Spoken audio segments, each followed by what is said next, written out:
what happens is that people actually don't take this seriously.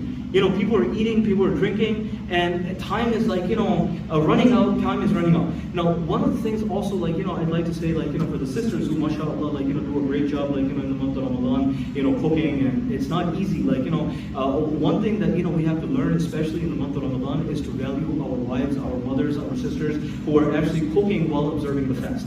This is a very difficult thing. It's a very difficult thing to be standing in front of food. And if a man can't actually value, his wife or his mother or his sister or the women in the home who are actually cooking, then that is a very, very big problem. It is a very big problem. You have to have some value.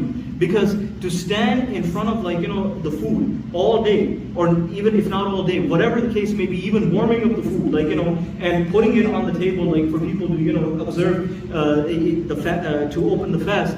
For the women that are doing this in our homes, we have to value them. We really have to value them. Okay? So this is number one. Now, one of the things is that a lot of times for the sisters, mashallah, you will get great ajr from Allah subhanahu wa ta'ala for doing this. You'll get a lot of ajr, from Allah ta'ala for making this sacrifice, that even though you are fasting just like, the men are fasting, but you're actually preparing the food, you're smelling the food, and you're getting more and more hungry, but you're making that sacrifice so that your children eat, everybody in the home eats.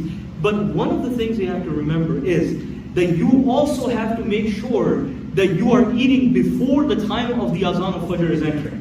Because this happens a lot of times, the sisters are busy actually making the suhoor, for the family, and the men are eating, and the sisters are, providing the bread and providing this, providing that, and then the time is running out, and then a lot of times the time is, left, and now the sister is eating, the last minute, and as she's eating now, the azan of azan al Fajr has entered.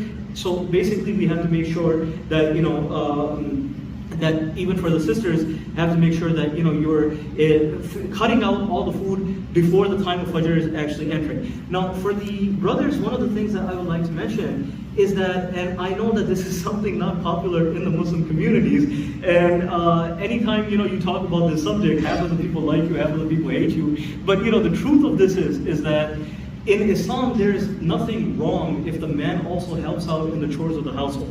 There's nothing wrong with that. In fact, the Prophet Muhammad ﷺ, he was somebody who helped in the chores of the household. He helped in the chores of the household. He helped in cooking. There's a hadith of Rasulullah ﷺ where it's mentioned by Sayyidah Aisha radiallahu ta'ala anha, where she mentions that the Prophet of Allah ﷺ, he would be assisting her in cooking the meals in the home. And she specifically mentions that he would be actually helping her in the process of making the bread. This is something that is mentioned